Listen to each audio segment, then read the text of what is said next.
The Germans actually permitted the establishment of Ukrainian language schools. Also, a relief organization known as the Ukrainian Central Committee was set up in Krakow. And finally, the Organization of Ukrainian Nationalists, that body that had fought against an underground war against Polish rule throughout the 1930s. It was permitted to exist in German-controlled Generalgouvernement Poland. But the effectiveness of this OUN, the Organization of Ukrainian Nationalists, was lessened considerably.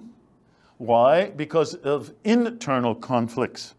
They began to take shape in the summer of 1940 and were finalized the following spring with the creation of two antagonistic factions of the Organization of Ukrainian Nationalists, the OUNM,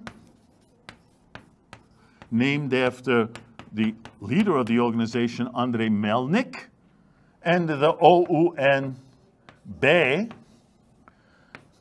by a younger group who disagreed with the leadership of Melnyk, led by a man named Stepan Bandera, who was imprisoned under the Poles and then was released. Both of these supporters of the so-called Melnykites and the so-called Banderites fought with each other in an attempt to seize and dominate the leadership of the OUN. And this factional strife within the ranks, as well as all Ukrainian life, whether in the German-controlled Generalgouvernement to the west of the demarcation line, or the Soviet-ruled Ukraine east of the demarcation line, all of these matters were soon to be overwhelmed completely by an entirely new development: